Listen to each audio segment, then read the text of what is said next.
All right, then, folks. Finally, it's a trio on the Inside Line F1 podcast. All three of us are back.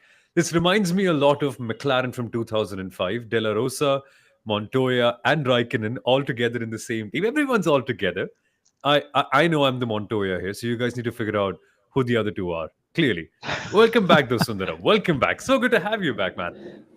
I think I'll be the one. I'll be De La Rosa because I keep popping in and out. So I'm happy taking De La Rosa's role.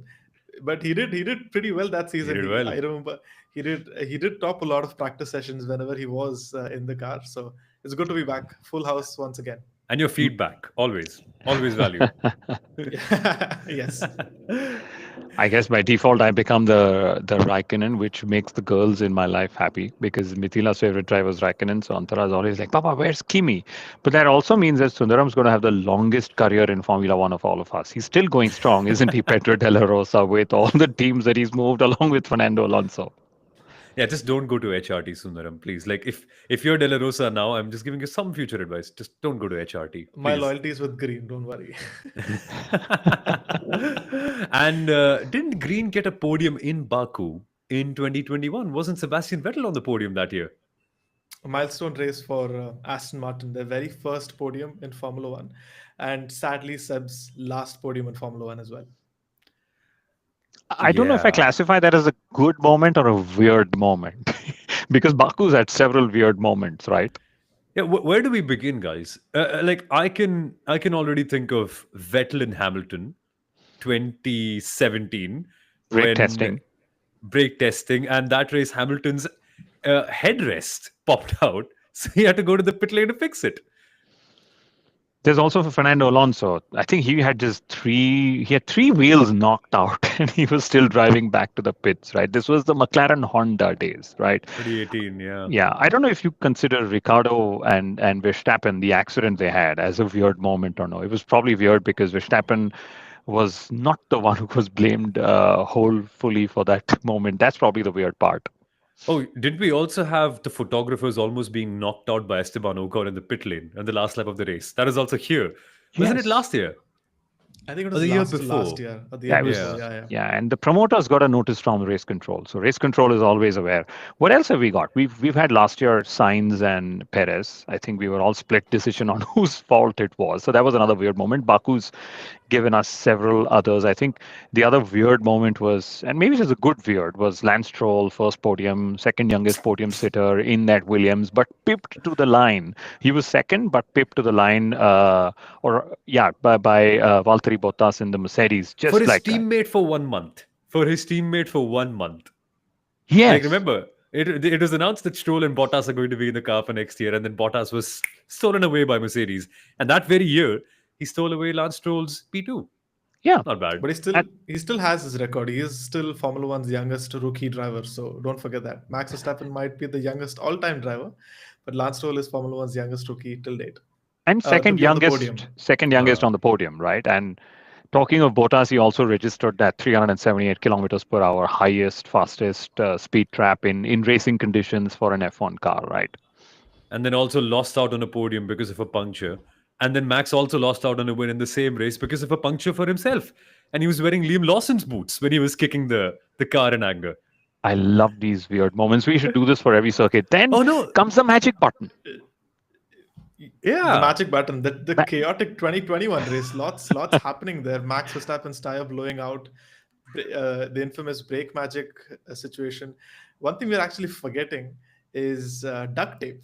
Baku 2022, Yuki Tsunoda's rear wing was damaged, Ah, structurally compromised, and he comes into the pits, and everyone's thinking, sure, they're going to be retiring the car, but they actually bring out the whole household silver duct tape, nicely wrap it around the rear wing, and send him out once again. So that actually made me think, okay, that's weird.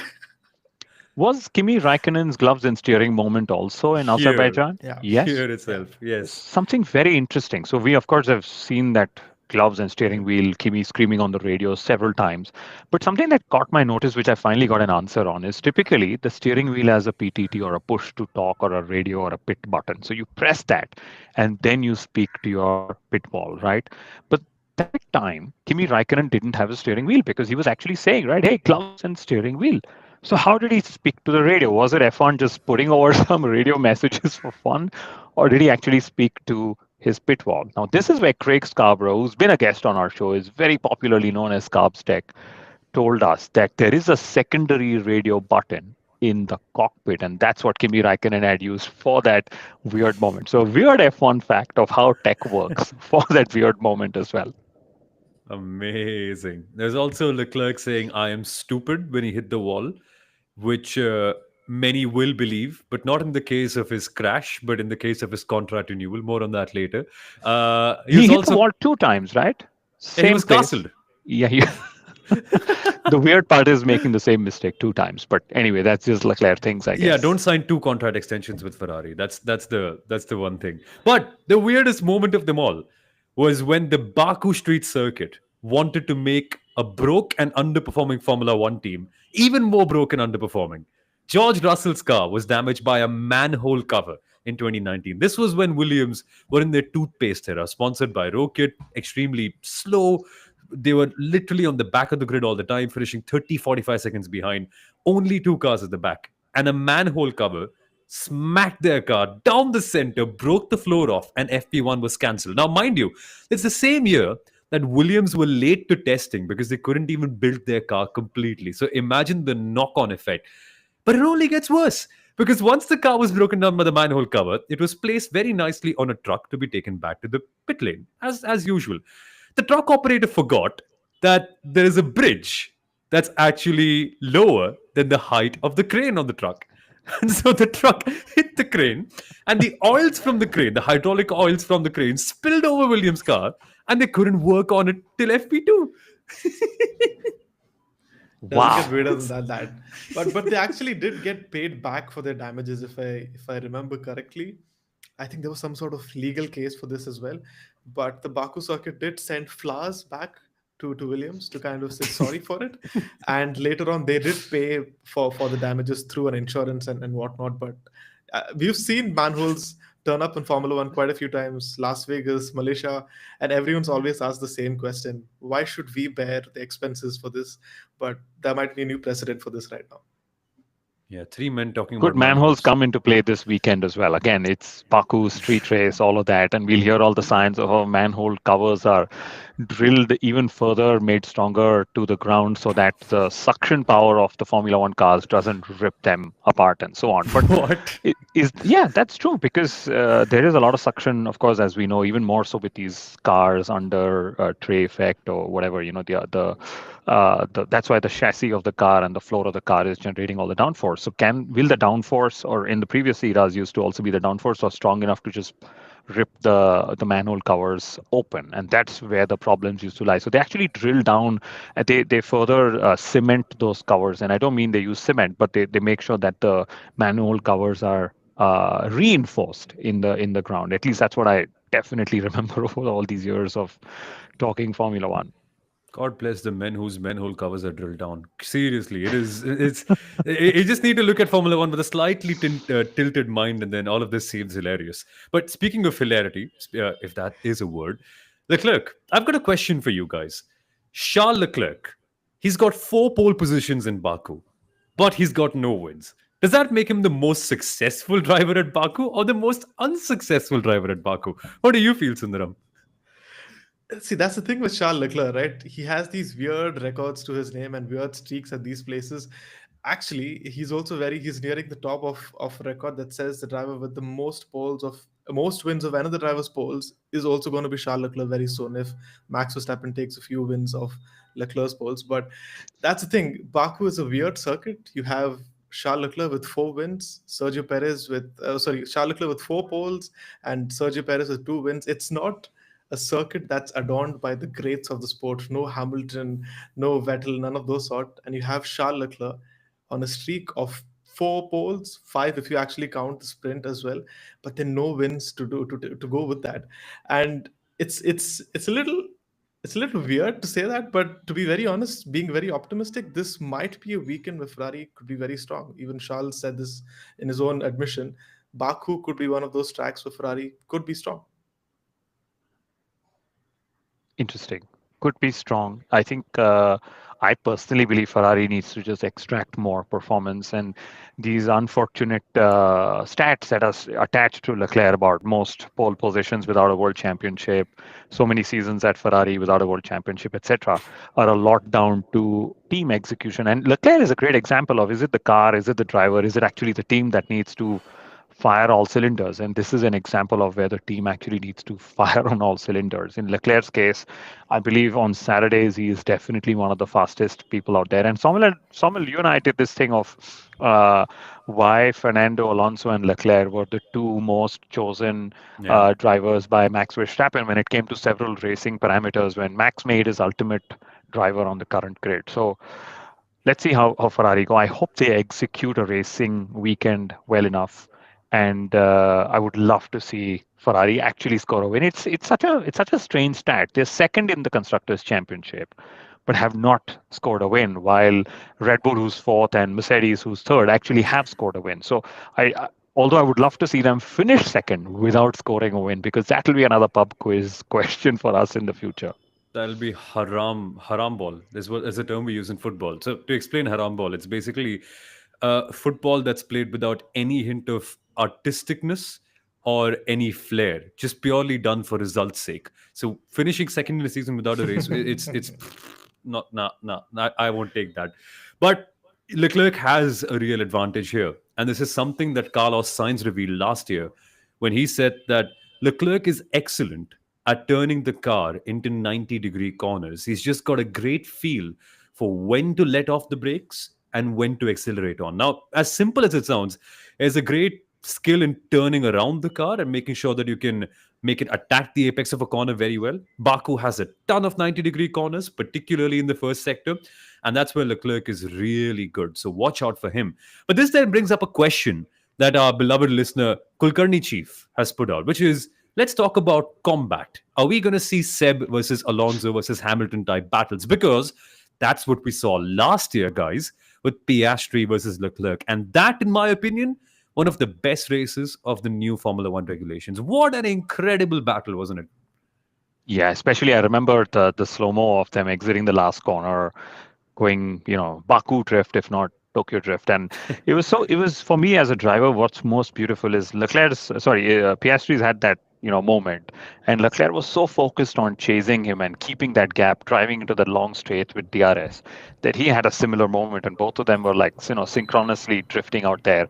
But I think Baku in general has given us lots of entertainment, whether it was Ricardo's 3-car overtake, whether it's, Kevin Magnussen pulling off overtakes, whether it's a lot of 90-degree corners catching out some of the drivers, on the side pods, hitting the walls. So I think we can already say well done, Baku, even before this race, this weekend's race that happens, because Baku always entertains.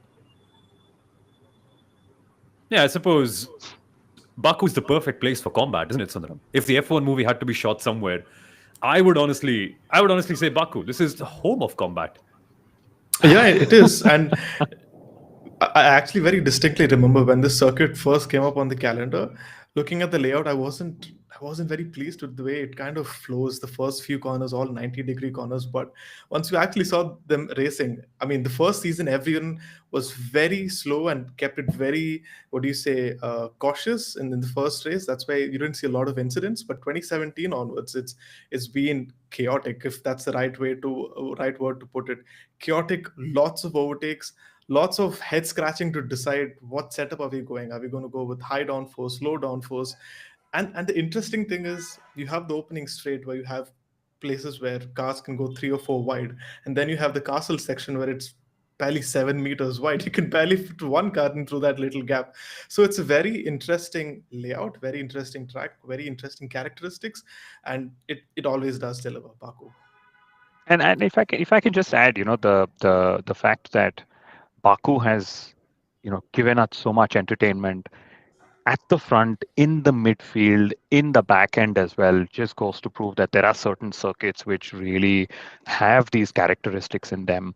Long high speed straights with corners that bring cars closer together, and then they, are fighting pretty much on the straight. So that's one thing. But a question to you guys: Baku traditionally is this what Sundaram explained, lower downforce versus higher downforce. The lower downforce takes you faster on the straights, but to go faster through the Mickey Mouse castle stuff, you need a little more downforce. So the teams will be doing their typical trade-offs. Now, we saw in Monza that at the lowest downforce setting that they could get, the Red Bull was the most aero efficient car, and then Max Verstappen was on his league in a league of his own. Do you guys believe that Max will continue down that road? Will McLaren Yes. continue to be Chad? I love that. And imagine Ferrari is also in that battle. Do you guys believe it could be a three-way fight? And could we have three different cars on the podium? That's exactly what Sadhna is asking. She's asking, will Baku be good to the front runners only? And at this point, we know very clearly there are two major front runners. I say front runners because front row, McLaren, Oscar, and Lando. And I genuinely believe this will be a Max Verstappen circuit. As for all the reasons that Kunal mentioned, long straights, the Red Bull is great in the hands of Max Verstappen at a place where they've got to run low downforce. So, for instance, Silverstone, Baku, Suzuka, you saw that where generally the circuit is sort of more on corner speeds and lots of quick corners, and then Max can just manage it out with a slightly lower downforce setup because he's Max Verstappen and he's got that great feel for his race car. I think that'll come up handy. That will certainly be important for qualifying. But then the race, Sundaram, the race is a completely different story here because nothing is ever for certain in Baku. Like turn number one, Max could well have a good start, but there's a possibility for two cars to come down his inside line at turn one, and then so much possibility for slipstreaming as well later on. So it's really hard to tell with certainty who will win. But I'm sure that this is more of a Max circuit than a traditional McLaren one. Like I suppose they'll have to play it conservative, won't they?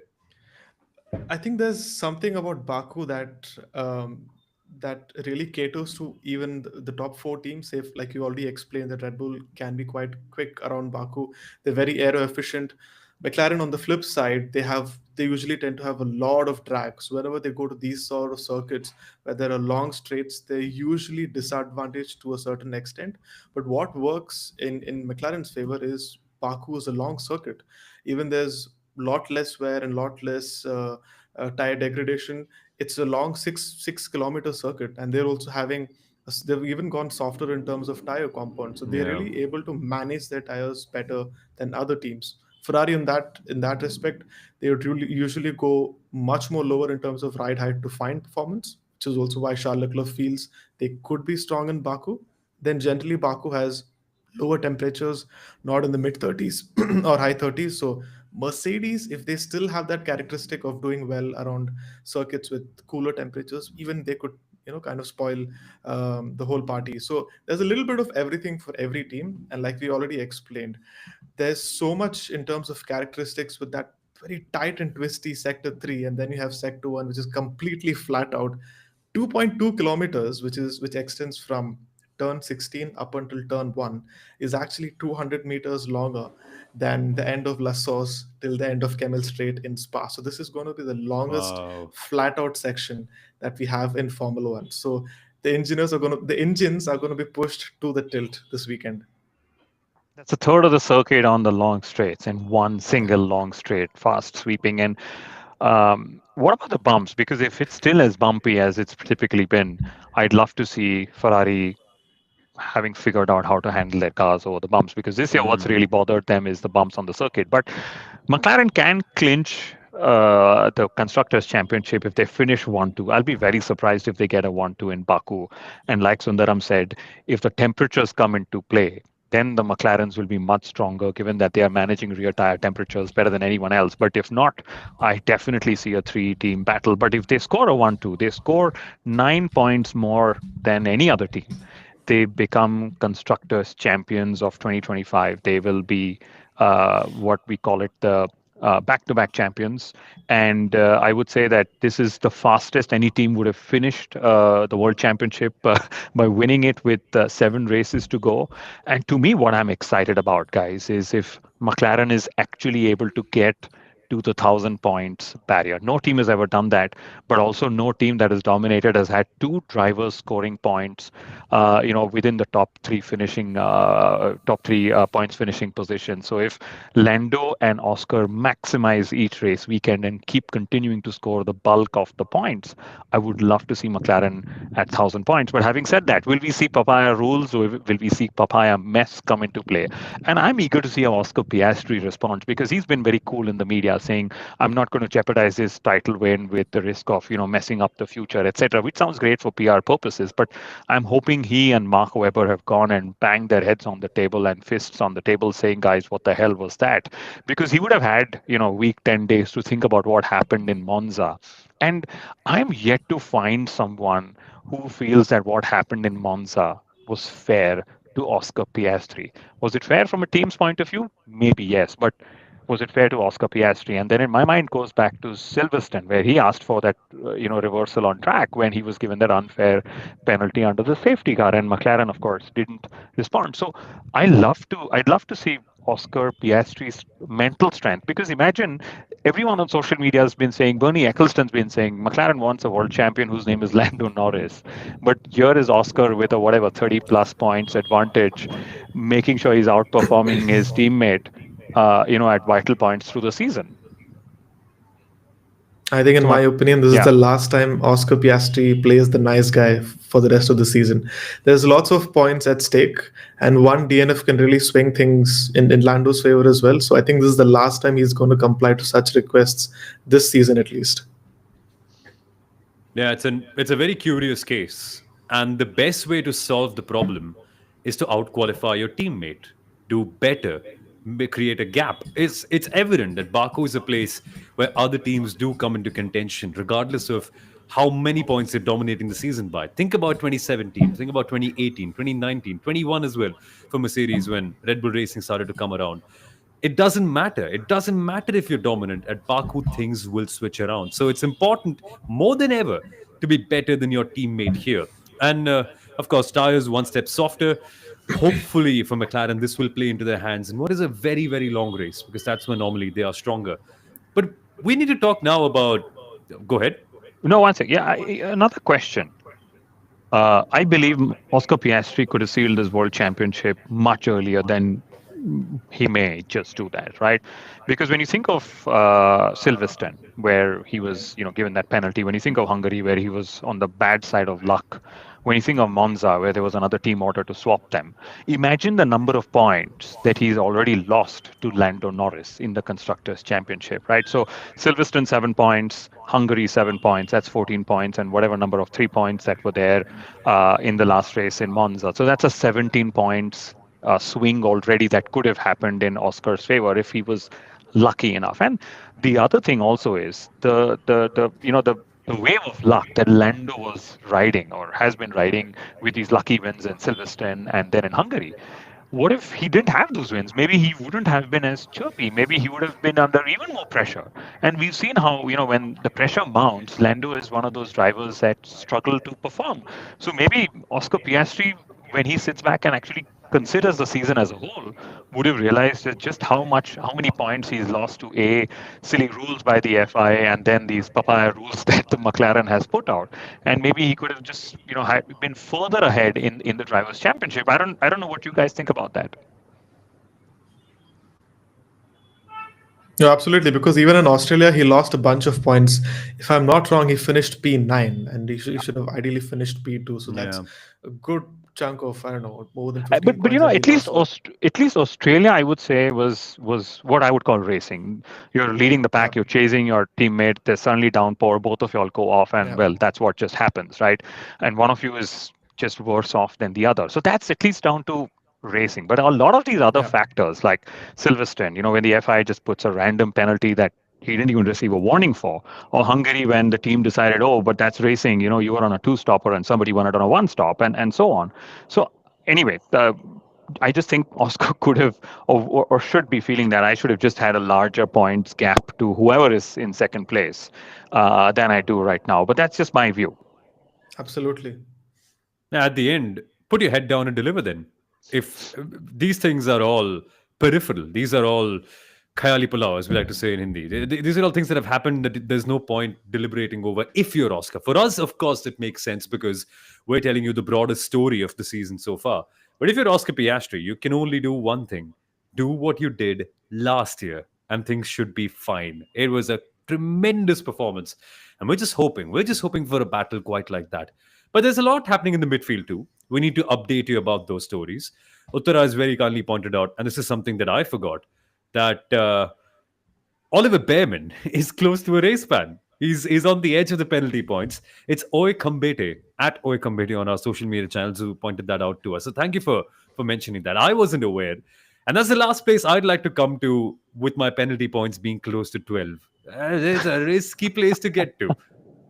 I'll tell you what I would do if I was a midfield team owner, manager, principal. And this is what I would love Formula One to have as well. It's a constructors' championship. That's where the Yeah. money's made. Basically, that's a team's championship. Like in cricket, if you have a pitch which is going to spin more, you play more spinners. Like in football, if you need to score more goals, you probably put some more attackers on the field. So can F1 teams also be given this room to say, just bring the best driver you think you can get to score your points at a particular circuit? So I'm pointing at Checo Perez, given how well he goes around Baku, more podiums than anyone else. And he's, I think this is the only circuit he's even out qualified Max Verstappen at, right? And that's a large order as well. If I was a midfield team owner, I would just call Checo and say, Checo, just drive my car, because points are anyway very elusive. Maybe Alpine should have done this with the Briatore, because Checo's just able to score more points in Baku than any of the other current drivers on the grid. And this is probably one of those joker rules that F1 should have. I mean, I think this rule would have probably been better than doing reverse grids in the sprints, which I anyway think is more of a gimmick. Here you're saying, here's a package, here's the driver who can extract the most of that package at this particular circuit. Let's just put them in. Because the other example I can think of is, say, Sebastian Vettel at Singapore, or Lance Stroll in the wet, particularly at Turkey. But if there are any other such examples where particular drivers in the past, I think, yeah, Fisichella at Monza and Spa, particularly the Force India package of the previous eras at against Spa and Monza. I think even Adrian Suttle's gone extremely well around Monza before. So some of these midfield drivers who we don't remember anymore, we should just bring them back and say, here's your favorite circuit. Just go and get us these points in whatever little car we've got there. Would it be too dark to call upon Senna in Monaco or Schumacher in Magny-Cours or something like that? Magnico, yeah. Yeah. Will that be too much? Yeah, I mean, you could always play F1 Fantasy or something. Like, could always do that. But seriously, I mean, if there are reverse grids being discussed, why not just say, here's 2 joker cards, you can have a driver change. I mean, I know this is not going to happen. Drivers have to fit in, teams have to fit in, blah, blah, blah, blah, blah. And that's where F1 is too technical. But I think this is a rule that we should pitch to Stefano. Who would fit in, though, realistically? Like, who from the available driver pool, or by available, I mean alive, would genuinely be fixing I just said, it? Fisichella, if you put him in Spa or Monza, there's Kimi Raikkonen. He's gone well around certain circuits than the others. There's, like Checo Perez. Or you could just cut the chatter and just put Fernando Alonso in your car. Like, he's everything. He's the past, the present, and the future. And he's great at every car. And he's the ultimate wild card. He is the ultimate wild card. This is not the F1 movie. Someone comes back to the sport 30 years later without a super license. One of the most glaring mistakes from the movie. All of these things count. No one's going to come back. Hey, combat. Anything for combat, right? Anything. C for combat. C for combat. All right. Last couple of stories to touch upon. Carlos Sainz, his appeal has been successful. But what penalty has gotten overturned now? Like, what's happening here, guys? His appeal got successful for what happened with him and Liam Lawson in Sunfoot. Okay.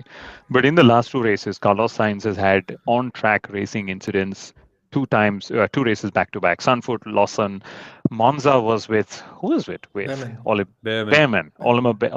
And I believe this is, in the last 8 years that Carlos Sainz has raced here, he has always been outqualified by a teammate.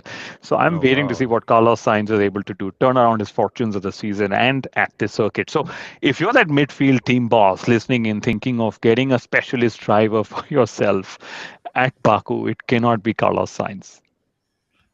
Exactly. And the last story to talk about is the battle going on in the midfield. Point standings: Aston Martin are sixth at 62. Racing Bulls are just 1 point behind them in P7. There could be a turnaround. And behind them is Kick Sauber in eighth. They are only 6 points behind Racing Bulls and seven behind Aston Martin. There's real closeness in that midfield. And if Haas can somehow get a double points finish as well, they could find themselves elevated up from P9 potentially up to P6 because there's barely anything in that gap. So watch out for that.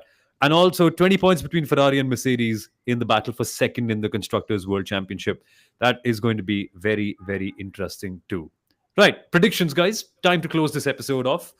I am going for a Max Verstappen win. I have to. I've laid out all the arguments.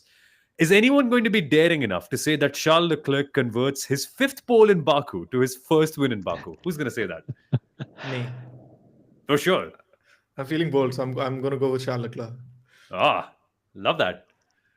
I think I'm going to go with Oscar Piastri. He's going to, he's going to put all that pressure in and pull off that magic in Baku. He's going to win, but I get a feeling he's not going to be the driver on pole position. Pole is between Leclerc and Verstappen. I think that's where it's going to go. None Amazing. of us see Lando Norris winning yet again. Okay. Now, pressures on him. Unless McLaren make him win. I'm not going to expand on that. Interesting. Well, we'd love to know your opinions, guys. I mean, I've been silly. I've not opened up our comments so far, but we've had so many people interacting with us. Sadhna, Sarika, Bharat, Feyanshu's here as always. Love the support, guys. And I think because you guys have put in such fun comments, I think we need to take at least one of them before we end, and that is Sarika's predictions. She says Max Verstappen on pole, Williams somewhere in the points, Oscar Piastri win. But here's the fun part, guys. Lando Norris DNFs. Oh. My goodness, that means McLaren has to balance off Oscar by 2 DNFs in the next 7 races. Okay, let's see.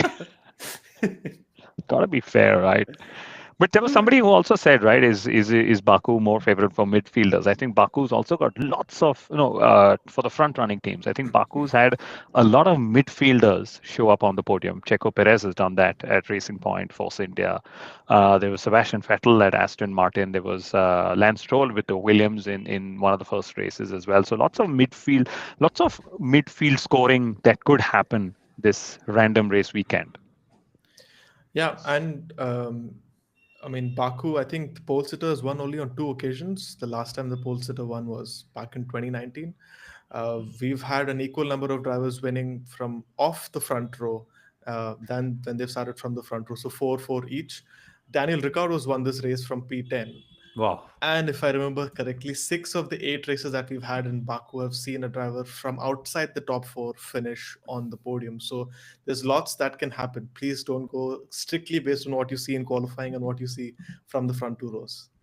Yeah, there is a lot. Sadhna says Lance Stroll spins, Alonso pole, Lewis Hamilton podium. Yeah, I'll take that. That is the bombshell to end this episode on. If this happens, we on the inside line, we need to, what do we need to do? Most improbable prediction, but okay. Fernando on pole. Okay. I think we should all wear red that day. And we I'm should wearing apologize. It's perfect. Okay. We're running short of time, but last question. Can Max still win the World Drivers' Championship? I mean, if Lando DNFs in Baku and then Oscar is due 2 DNFs, I suppose there's the McLarens have to take each other out for that. To get him any closer. But yeah, very, very, I mean, I'd love to see him have a go at it. It'll shock the whole world of Formula One. The billion fans that, we spoke of, F1 is going to soon have. Check out that short on YouTube and the reel on Instagram. But I think that we will accelerate to 1 billion fans faster if Max actually makes a late season, almost no charge to the Drivers' Championship title in 2025. Yeah, See, it's all about belief. It's all about belief. Vettel had belief, so he won the last 9 races of 2013. Mattia Binotto also had belief, saying that they would win the last 10 races of 2022 or 2023. Which season 22. was it? 22. So that didn't happen. So it's ultimately belief and how you translate that belief on track. या श्रद्धा होगी तो फिर आप लाल बाग Shraddha. के राजा के लिए 8 घंटा भी लाइन में रुक सकते हो but Bilkul. it just There's a depends on. lot of our audience outside of India. You have to translate that. Rude from the Netherlands said, I love your podcast. I love what you guys are doing, but please keep the content relevant for a global audience. Samil, you're due an explanation and a translation.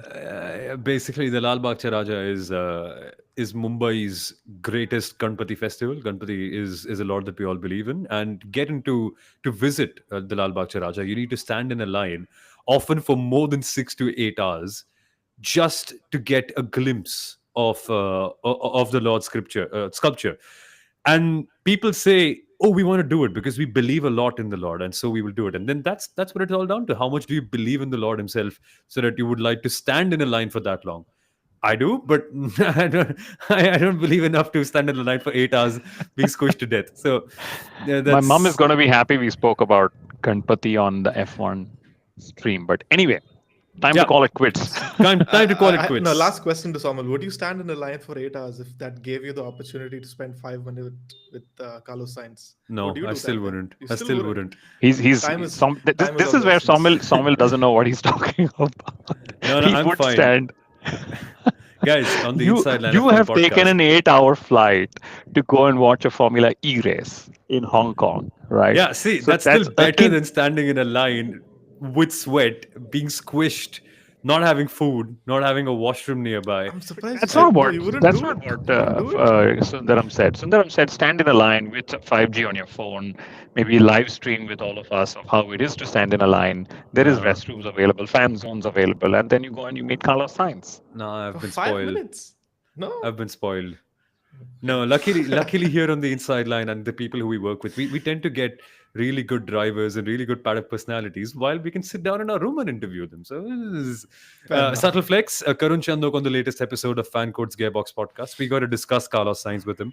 I asked him a simple question: Carlos Sainz underperforming, unlucky, or underappreciated? What's the main lookout? So watch out for that. But more importantly, watch out for our short stuff. We've put out lots of really cool short form content on the Inside Line. A magazine show is coming out shortly too. We will of course be streaming during the weekend and of course after the race here as well. And there will be live updates and lots of content coming in on Instagram. So that is the fun stuff you need to be checking out. So stay tuned. Subscribe to the podcast, share it with all your friends and family members who would love Formula One. And as I like to say to my friends, let us go.